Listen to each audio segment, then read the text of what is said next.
Millions of Christians laugh at the idea that Satan could deceive them, not knowing that the vast majority of Christians have already been deceived by Satan in the replacement of one of God's holy commandments with human tradition.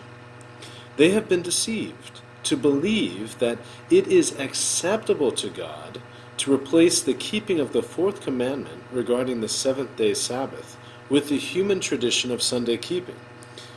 Jesus plainly taught otherwise. Mark 7:7-13 says, "Howbeit in vain do they worship me, teaching for doctrines the commandments of men. For laying aside the commandment of God, you hold the tradition of men, as the washing of pots and cups, and many other like such things you do."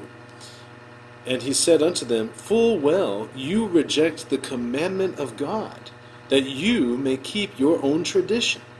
For Moses said, Honor your father and your mother, and whoso curseth father and mother, let him die the death. But you say, If a man shall say to his father, It is Corban, that is to say, a gift, by whatever you may be profited by me, he shall be free.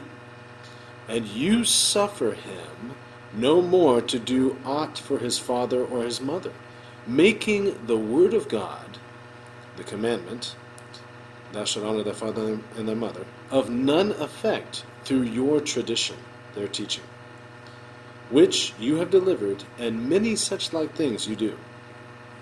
So here we see an incredible teaching of Jesus that if we replace obedience to his commandments with our own human inventions or traditions or customs or practices, our worship is vain. Our worship becomes as vain as that of Cain, who worshipped God, but his worship was not accepted, as we can read in Genesis chapter 4, verses 4 through 6. Abel's worship was accepted because Abel obeyed God, but Cain did not obey God.